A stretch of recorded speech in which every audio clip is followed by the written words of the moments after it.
वाराणसी में आईना ऑर्गेनाइजेशन ने महमूरगंज स्थित कार्यालय में महिलाओं के साथ हो रहे अन्याय व दुष्कर्म को लेकर के पत्रकार वार्ता किया।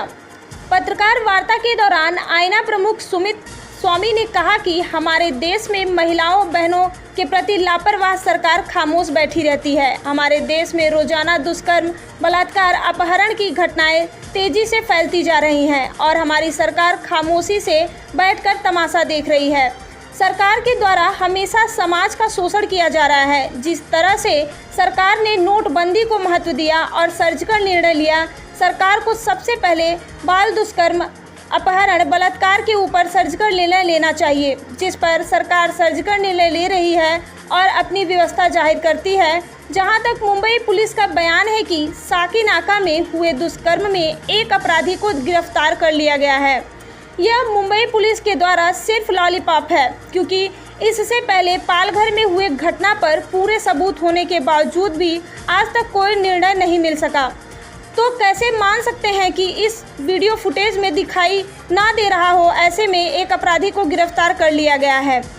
हमारे देशवासियों को गुमराह करने के लिए महाराष्ट्र पुलिस के द्वारा ऐसे बयान दिए जाते हैं। अतः हमारे भारत सरकार से ये निवेदन है कि राजनीतिकरण बंद करें और देश के भविष्य को ध्यान में रखते हुए ऐसे अपराधियों के खिलाफ सख्त से सख्त कार्रवाई करें। ऐसे अपराधियों के प्राइवेट पार्ट्स काटकर, उनके हाथ पांव काटकर उन्हें जिंदा छोड़ दे, ताकि उन्हें दर्द का एहसास हो सके जो उन्होंने दूसरों को दिए हैं। कार्यक्रम में मुख्य रूप से आईना प्रमुख सुमित स्वामी, आशीष कुमार, महासचिव श्री रविंद्र सिंह, राष्ट्रीय उपाध्यक्ष एवं वॉलंटियर रेखा कौर, पूजा, कशिश शाह, कविता यादव, सरिता सिंह, कल्पना, समस्त कार्यकर्ताओं के अंदर आक्रोश दिखा। कार्यक्रम सहयोगी राष्ट्रीय कार्यकारिणी अध्यक्ष रोहतास, स्वामी राजस्थान, इश्तियाक हुसैन जम्मू एंड कश्मीर, तानाजी महाराष्ट्र, अरविंद गुजरात, रहमान आसाम, दीप आसाम, शशि शेखर, सुभाष झारखंड, अली शेर बिहार, पुरुषोत्तम आलगेव विकास चतुर्वेदी वेस्ट बंगाल, कुलदीप सैनी मध्य प्रदेश, रुचि अरोड़ा दिल्ली, रीना भाटिया दिल्ली, श्रीमती इंदुताई महाराष्ट्र, श्रीमती मंदा वैष्णवी जी, श्रीमती कर्मरेखा धर्मेंद्र नेमपुरी, श्री सुरेंद्र आमिर राजस्थान, मननाथ उड़ीसा, चंद्र प्रकाश राजस्थान। प्रत्येक राज्य में महिला उत्पीड़न को लेकर के भारी आक्रोश दिखा। अंत में श्री सुमित गोस्वामी जी ने कहा कि अगर सरकार किसी भी प्रकार का निर्णय लेने में असमर्थ हो रही है तो मजबूरन जनता को खुद कानून हाथ में लेकर के निर्णय लेना पड़ेगा, क्योंकि बहू बेटियों की इज्जत से बढ़कर और कुछ भी नहीं है। हमारे देश में हमारी बहन बेटियां सुरक्षित नहीं हैं और हमारी सरकार खामोश बैठी है, तो मजबूरन कानून हमें हाथ में लेना पड़ेगा, अन्यथा सरकार कठोर से कठोर सर्जिकल निर्णय लेकर दुष्कर्म करने वाले आरोपियों को तत्काल सजा दे। वाराणसी से संतोष कुमार सिंह की रिपोर्ट।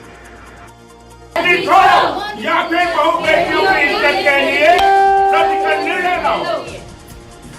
गद्दी छोड़ो, मोदी जी गद्दी छोड़ो, गद्दी छोड़ो, या फिर बहू बेटियों की इज्जत के लिए सर्जिकल निर्णय लाओ। हमारे देश के प्रशासन व्यवस्था, हमारे देश की सरकार, आप समस्त लोगों से हमारा निवेदन है कि महिलाओं, बहू बेटियों की इज्जत के लिए आप सर्जिकल निर्णय लाओ। जिस तरीके से आप लोगों की लापरवाही हो रही है, यह हर दिन बर्दाश्त नहीं किया जाएगा। कहीं ऐसा ना हो कि हमारे देशवासी खुद कानून हाथ में ले ले। इसलिए पहल आप कीजिए और सबसे पहले बहू बेटियों की इज्जत के लिए सर्जिकल निर्णय लाइए। धन्यवाद। मैं सुमित स्वामी, आईना ऑर्गेनाइजेशन राष्ट्रीय अध्यक्ष। सुमित जी, आज किस प्रकार की पत्रकार वार्ता बुलाई गई, क्या उद्देश्य है?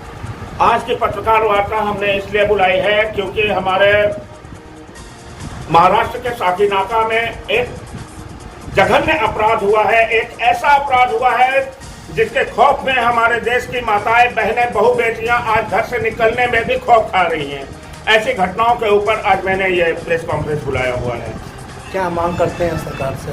हम सरकार से ये मांग करते हैं कि जिस तरीके से सरकार 10 साल 15 साल केस चलाती है, जनता को लॉलीपॉप दिखाती है और 15 साल बाद किसी न किसी को फांसी की सजा सुना करके सेलिब्रेट करती है, ऐसे वाहियात काम ना हो।